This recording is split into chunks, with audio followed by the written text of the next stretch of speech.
आज के ऐतिहासिक कार्यक्रम में मेरे साथ मंच पर उपस्थित देश के शिक्षा मंत्री श्रीमान धर्मेंद्र प्रधान जी, दिल्ली विश्वविद्यालय के कुलपति professor Yogesh Singh ji, professor Balram ji, professor Prakash Singh ji,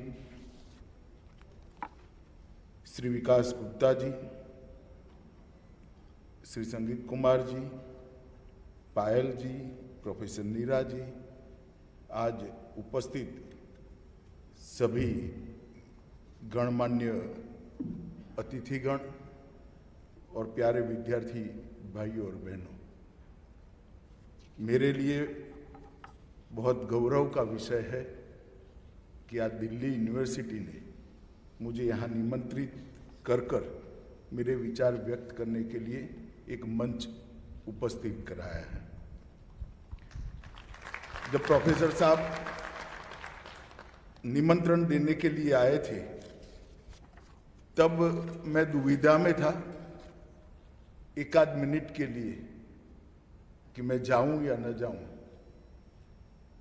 मगर मैंने बाद में निर्णय किया कि मुझे जाना भी है और सबके साथ बात भी करनी चाहिए, क्योंकि परिवर्तन का जो विचार होता है, परिवर्तन के लिए जो नीति होती है और परिवर्तन की जो कल्पना होती है, इसका वाहक विश्वविद्यालय ही हो सकता है, इसका वाहक विद्यार्थी ही हो सकता है। जब भी युग परिवर्तित होता है, कालखंड कोई भी हो, समय कोई भी हो, तो वो परिवर्तन का वाहक हमेशा विश्वविद्यालय ही बना है। हमारे देश के अंदर कई सारे ऐसे उदाहरण हैं कि ढेर सारे अलग अलग प्रकार के वैचारिक आंदोलन के, सामाजिक आंदोलन के, स्वतंत्रता के आंदोलन के और अब विचार के परिवर्तन के आंदोलन के भी वाहक विश्वविद्यालय ही बन सकते हैं। इसीलिए मैं आज यहाँ पर आकर आपके साथ बात कर रहा हूं। मित्रों, किसी भी संस्था का 100 साल होना, 100 साल तक संस्था दिन प्रतिदिन गौरव में बढ़ोतरी करने के साथ चलना और 100 साल के बाद भी अपनी रिलेवेंसी को बनाए रखना, ये अपने आप में बहुत बड़ी उपलब्धि होती है। और विशेषकर जब संस्था यूनिवर्सिटी हो तब तो बहुत कठिनाई के साथ इस मकाम पर पहुंचा जा सकता है। दिल्ली यूनिवर्सिटी की स्थापना हुई तब शायद देश में 100 यूनिवर्सिटी भी नहीं होगी, और आज देश में इतनी सारी यूनिवर्सिटी के बीच में भी दिल्ली यूनिवर्सिटी ने न केवल अपनी प्रासंगिकता बनाए रखी है, अपने लीडरशिप के गुण को भी बनाकर संजो कर रखा है। इसलिए स्थापना से लेकर उसके स्थापक कुलपति हरि सिंह गौर जी से लेकर योगेश सिंह जी तक सभी दिल्ली यूनिवर्सिटी की टीम को मैं बहुत बहुत साधुवाद और बधाई देना चाहता हूं और शुभकामनाएं भी देना चाहता हूं कि इस देश के अंदर 2014 से जो परिवर्तन का एक युग शुरू हुआ है, इस देश में 2014 से जो एक परिवर्तन की शुरुआत हुई है, इस देश में 2014 से इस देश के देखने के नजरिए को बदलने की जो शुरुआत हुई है, इसकी वाहक भी ये दिल्ली यूनिवर्सिटी बने, इसके लिए भी मैं इन लोगों को बहुत बहुत शुभकामनाएं देता हूं। 1922 में अंग्रेजों ने राजधानी बदलकर दिल्ली यूनिवर्सिटी की स्थापना की। यहाँ पर ढेर सारे ऐतिहासिक प्रसंगों का ये दिल्ली यूनिवर्सिटी साक्षी रहा है। श्री हरि सिंह गौर जी पहली हमारी संविधान सभा के सदस्य रहे, CD देशमुख और VKRV राव भारत के मंत्री भी बने। यहाँ पर लाला हरदयाल भी पढ़े। लाला हरदयाल ने गदर पार्टी की स्थापना की, देश की आज़ादी में एक विचार को युवाओं में एक प्राण फूंकने का काम किया। बटुकेश्वर दत्त और भगत सिंह को भी यही कुछ समय के लिए अस्थायी रूप से रखा गया। गांधी इरविन पैक्ट भी यही यूनिवर्सिटी के कैंपस में हुआ। चंद्रशेखर आजाद भी यही यूनिवर्सिटी में रहे और 75 में जो देश के लोकतंत्र के बचाने का जो आंदोलन हुआ उसमें भी दिल्ली यूनिवर्सिटी का बहुत बड़ा योगदान रहा। अनेक प्रकार के देश के आंदोलनों का साक्षी, देश के आंदोलनों को परिणाम तक पहुंचाने का माध्यम ये दिल्ली यूनिवर्सिटी रहा है। और मैं मानता हूं कि दिल्ली यूनिवर्सिटी अपना ये काम, अपनी ये परंपरा को और गौरव के साथ आने वाले कई वर्षों तक बनाए रखेगी। आज ये 3 दिवसीय अंतर्राष्ट्रीय संगोष्ठी की प्रारंभ हो रहा है। इसका जो विचार रखा है, मतलब इसकी जो थीम रखी है, वो कई लोगों को ना समझ में आएगी, ना कई लोग इसका महत्व जान पाएंगे। स्वराज से न्यू इंडिया तक भारत के विचारों का पुनरावलोकन। मित्रों, ये बहुत महत्वपूर्ण विषय है और ये बहुत महत्वपूर्ण विषय में दिल्ली यूनिवर्सिटी के 100 साल हो रहे हैं और आजादी का अमृत महोत्सव बना रहे हैं। एक मणिकंचन योग है और ये विधि ने ही तय किया होगा कि जिस वर्ष दिल्ली यूनिवर्सिटी के 100 साल होंगे उसी वर्ष आजादी का अमृत महोत्सव भी होगा। और एक प्रकार से इस वर्ष से ही प्रधानमंत्री मोदी जी ने जो कहा है कि आजादी के अमृत काल की शुरुआत हो। आजादी के 75 साल हमारे लिए बहुत गौरवप्रद है। भारत ने अनेक क्षेत्रों के अंदर चकाचौंध करने वाली उपलब्धियों को प्राप्त किया है, विश्व के अंदर अपना स्थान जमाया है। हमारी लोकतंत्र की जड़ों को पाताल तक गहरी ले जाने में हम सफल हुए। अनेक क्षेत्रों के अंदर जिस पर हम गर्व ले सके, इस प्रकार की उपलब्धियां हासिल की है। मगर 75 से 100 साल की यात्रा, अमृत काल की ये यात्रा, ये हमारे लिए बहुत महत्वपूर्ण है।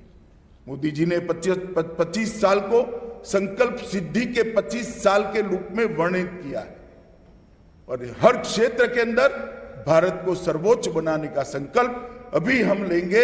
इस संकल्प का वर्ष है और संकल्प सिद्धि का समय है।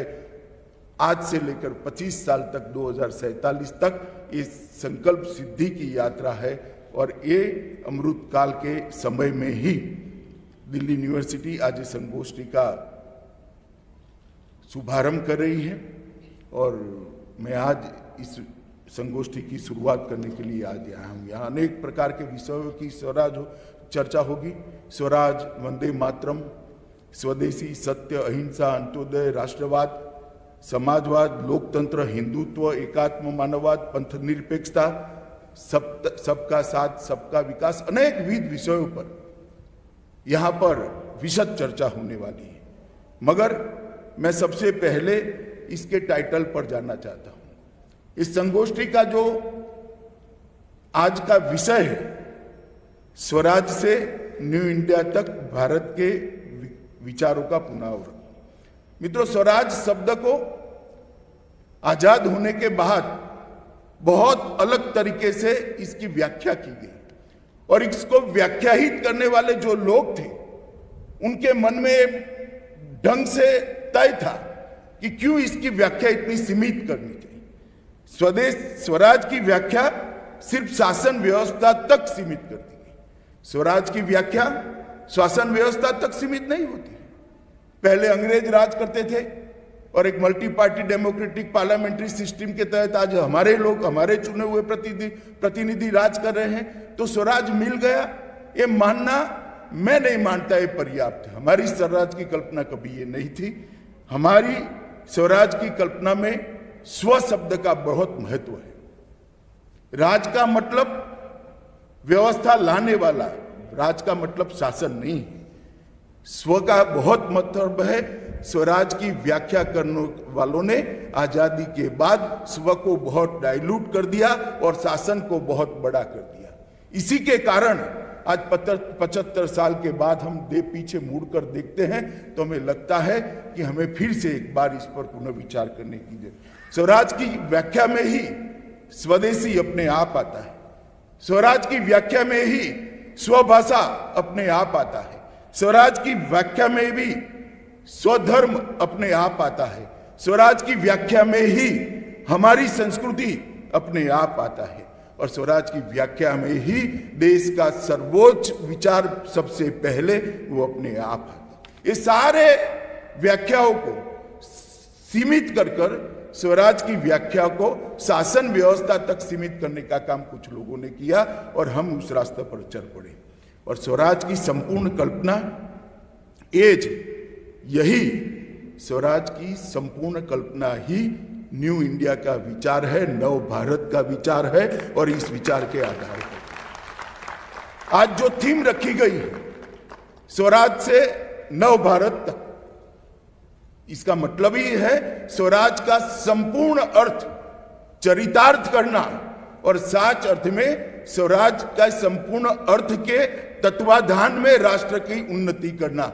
इस दिशा में देश को ले जाने का आज संगोष्ठी है।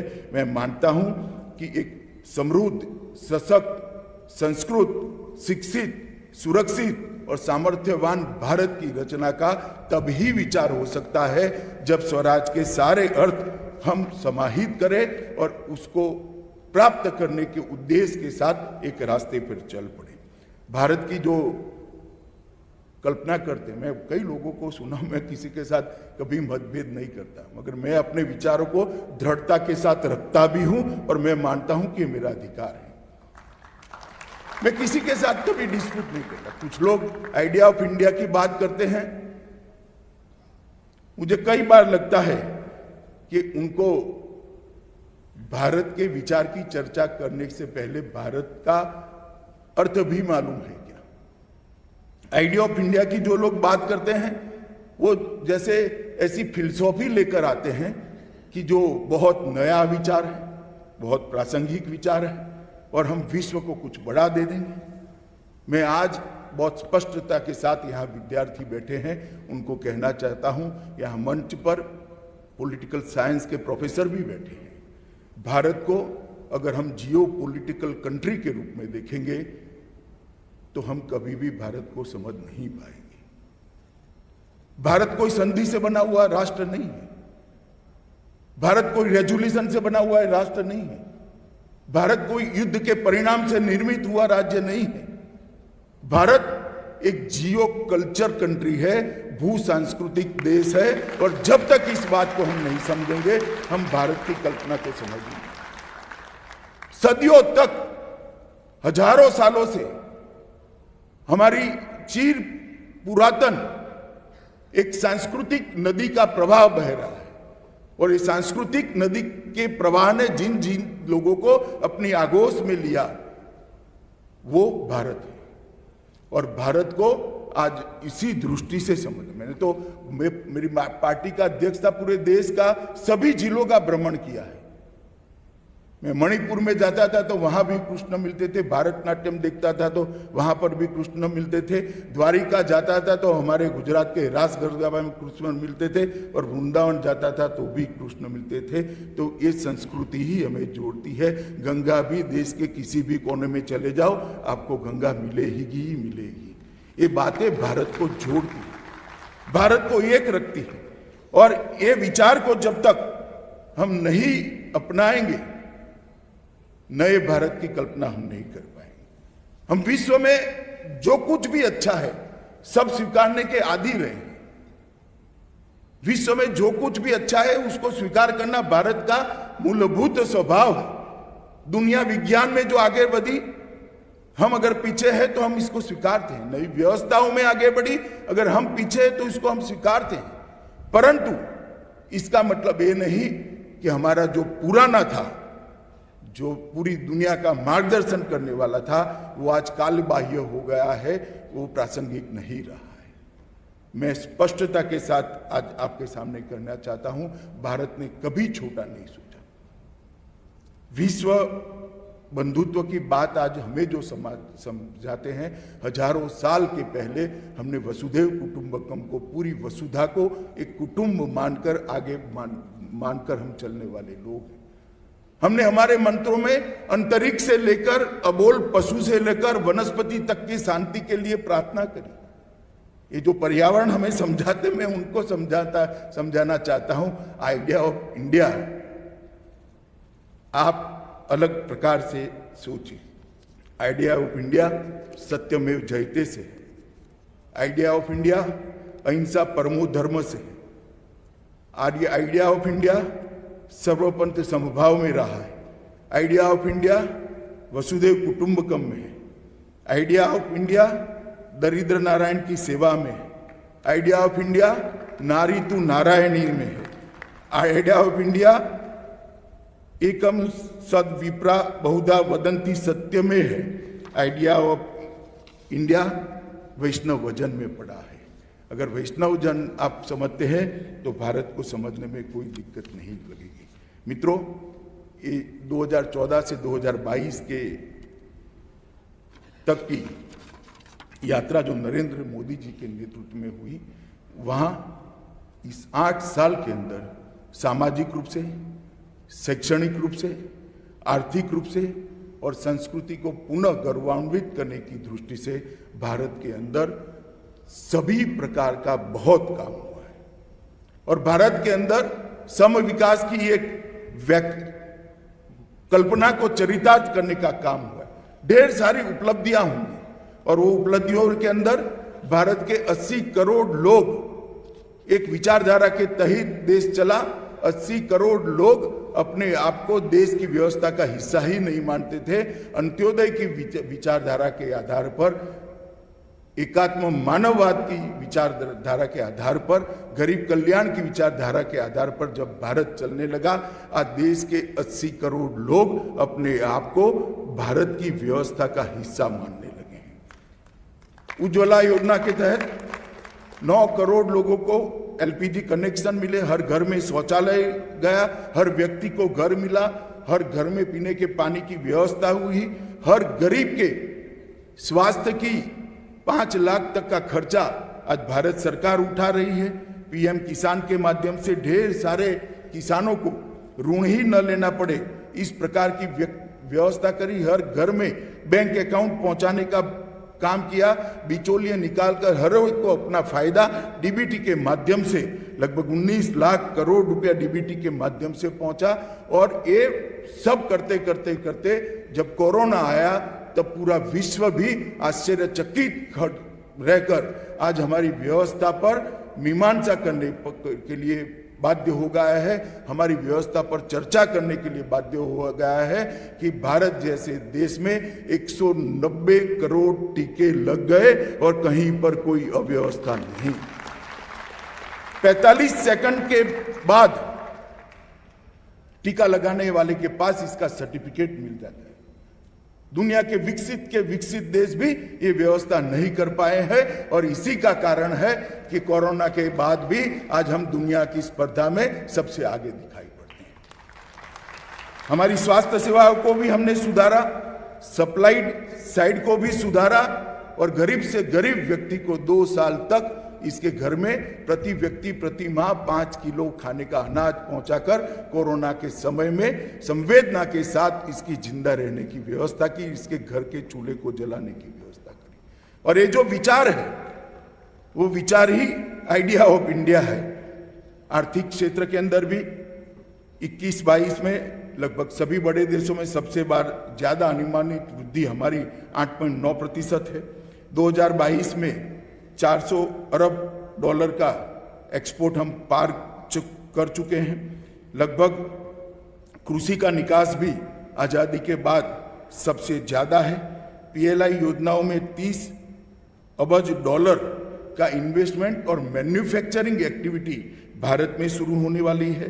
राजस्व हमारा दोनों डायरेक्ट और इनडायरेक्ट टैक्स दोनों आज़ादी के बाद पीक पर है। जीएसटी 1.67 लाख करोड़ रुपया का आंकड़ा हमने हमारा ही रिकॉर्ड तोड़ा है। 11 से ज़्यादा इंडस्ट्रियल कॉरिडोर बनाए हैं। विद्युत ट्रांसमिशन में भी हमने कई सारे रिकॉर्ड बनाए हैं।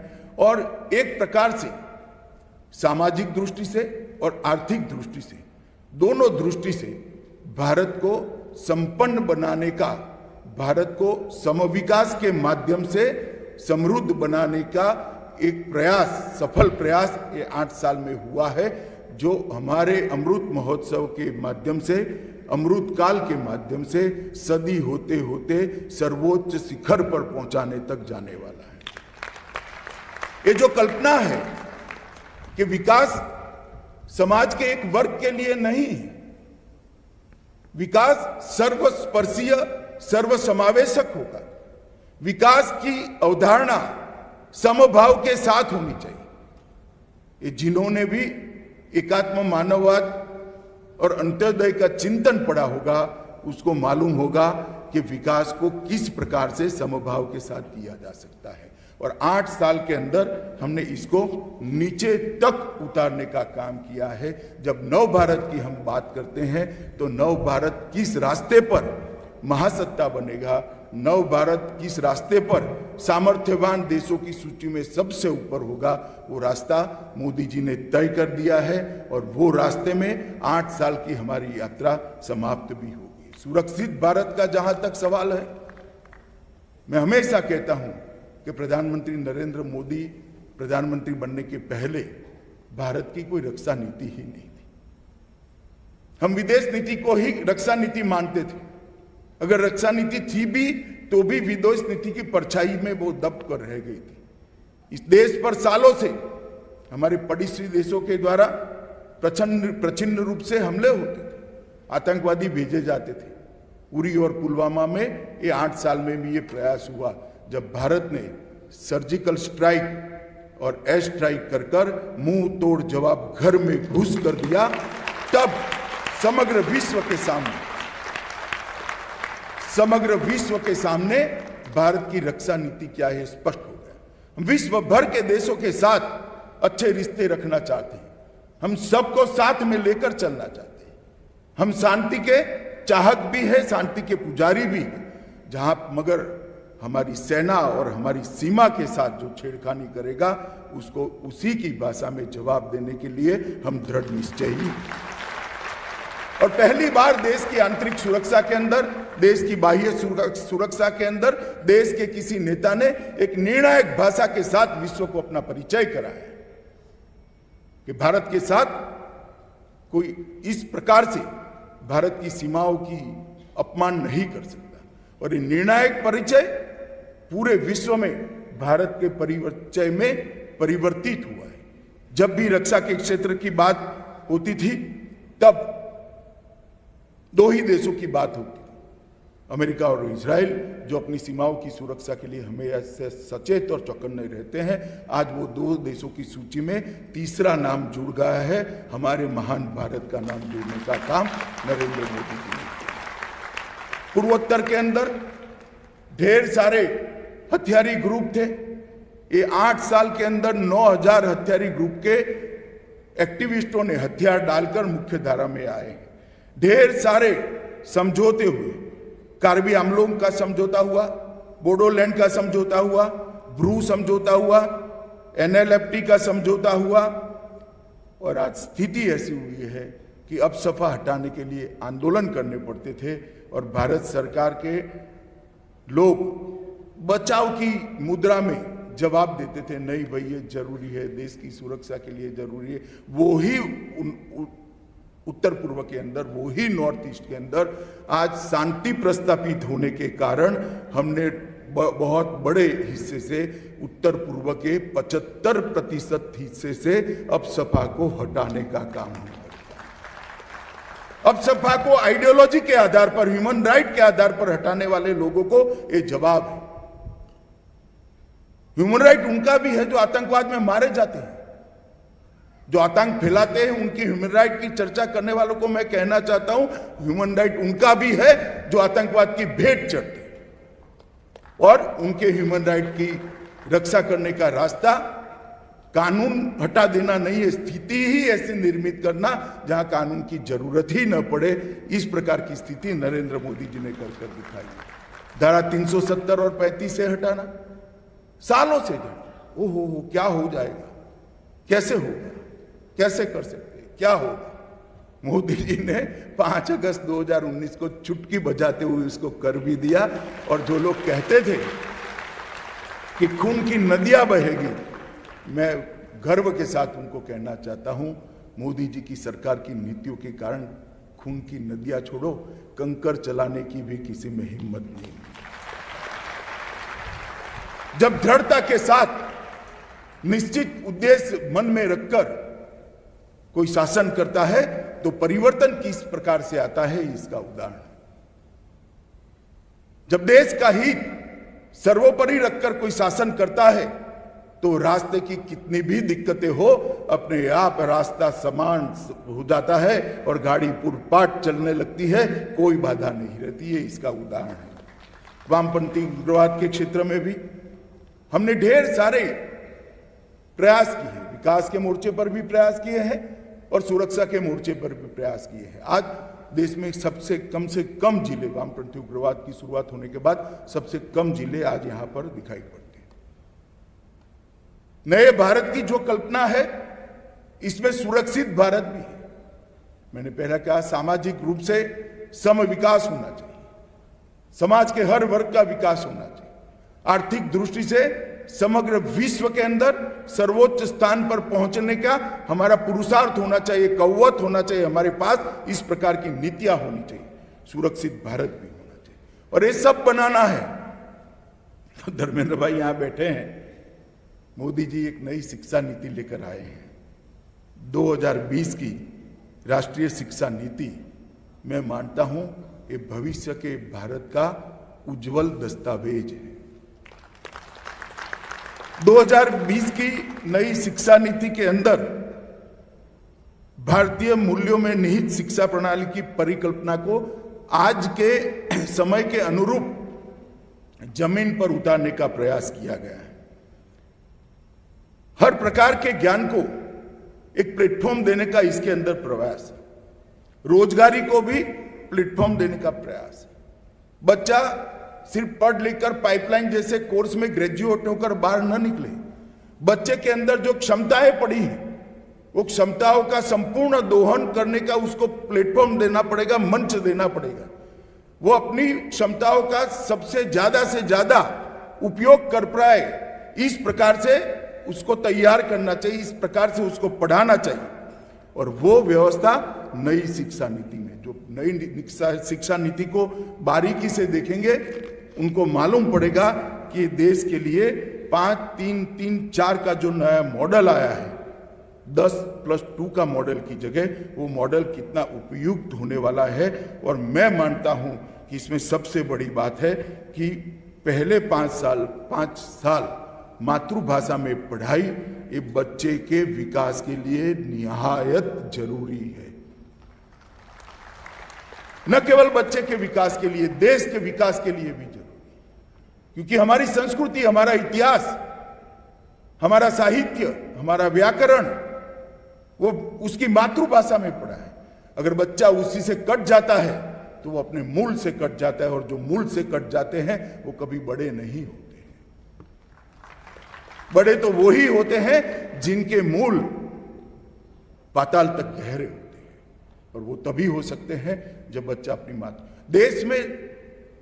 देश की शिक्षा व्यवस्था में कोई भी दुनिया की भाषा, क्यों सिर्फ अंग्रेजी, फ्रेंच भी सीखिए, जर्मन भी सीखिए, चीन की भाषाओं का भी अभ्यास करिए, जापानीज भी सीखिए, कोई आपत्ति नहीं है।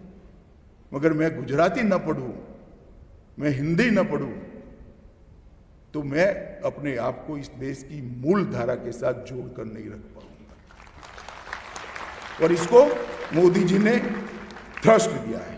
कक्षा 5 तक माध्यम ऑफ इंस्ट्रक्शन उसकी मातृभाषा होगी, 6 से 8 तक वोकेशनल ट्रेनिंग, कारपेंटर, इसके अंदर अनेक प्रकार के गुणों को डेवलप करने की व्यवस्था की गई है।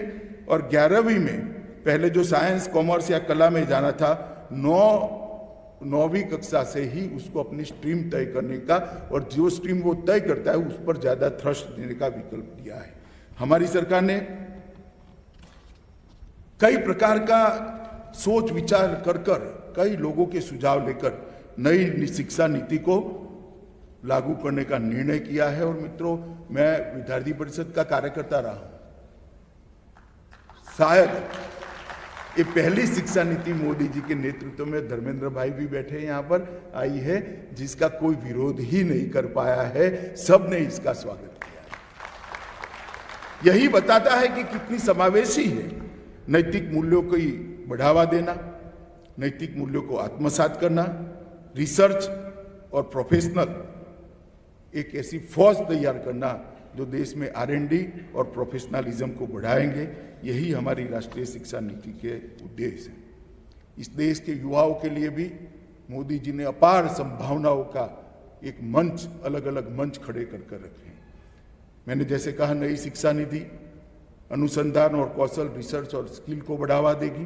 कैपेसिटी बिल्डिंग पर इस शिक्षा नीति में बहुत ध्यान दिया गया है, इस पर ज्यादा वजन दिया गया है। हायर एजुकेशन के अंदर ये 8 साल के अंदर लगभग 2014 से 39 नए हायर एजुकेशनल इंस्टीट्यूट बनाए गए। IITS, IIM, NIT, IIIT, IISER ढेर सारे शुरू किए गए हैं। मेडिकल की कॉलेज में 55% की वृद्धि की है और MBBS की सीटों में लगभग 1.25 गुना वृद्धि और PG मेडिकल में 2 गुना वृद्धि करने का काम 8 साल के कम अंतराल में नरेंद्र मोदी जी ने। स्किल इंडिया मिशन के तहत स्किलिंग और रीस्किलिंग, प्रधानमंत्री कौशल विकास योजना 3 का लॉन्च हो चुका है। लगभग 4 लाख युवाओं को हमने प्रशिक्षित किया है। Startup India, stand up India, सिर्फ स्टार्टअप की बात अभी कर रहे थे, यहाँ से मैं आप लोगों को बताना चाहता हूँ, या युवा बैठे उनको भी बताना चाहता हूँ कि 2016-17 में 724 स्टार्टअप थे। जरा मेरा आंकड़ा ध्यान से सुनिएगा, 2016-14 में 724 स्टार्टअप थे। आज 70,000 से ज्यादा स्टार्टअप बनने की प्रक्रिया चल रही है। 10,000 से अधिक स्टार्टअप तो सिर्फ कोरोना काल में बने और 2014 में जो 724 स्टार्टअप थे उसमें थे सिर्फ 4 स्टार्टअप यूनिकॉर्न क्लब में थे। आज 51 स्टार्टअप यूनिकॉर्न क्लब के अंदर हमारे बच्चों के। कितना बड़ा मंच भारत के युवाओं को भारत की सरकार ने प्रदान किया है और एक मेरे जैसे लोगों के लिए बहुत हर्ष की बात है, जितने भी स्टार्टअप है उसमें से 44% स्टार्टअप हमारी युवा बहनों ने बनाए हुए हैं। इनकी डायरेक्टर हमारी युवा बहन, बहुत बड़ी उपलब्धि है और ये छोटे से शहरों से आते हैं। 45% स्टार्टअप 2 टायर और 3 टायर शहरों से आए। आज छोटे से शहर में रहने वाला बच्चा भी अपने आप का अपना स्टार्टअप शुरू कर विश्व के युवा के साथ इस मंच से स्पर्धा कर सकता है। अगर संभावना है, अगर शक्तियां हैं, तो उसको प्लेटफॉर्म देने का काम भारतीय जनता पार्टी की नरेंद्र मोदी सरकार ने किया है। मेक इन इंडिया के माध्यम से लगभग भारत को उत्पादन का, विश्व में उत्पादन का हब बनाने का हमने काम किया है।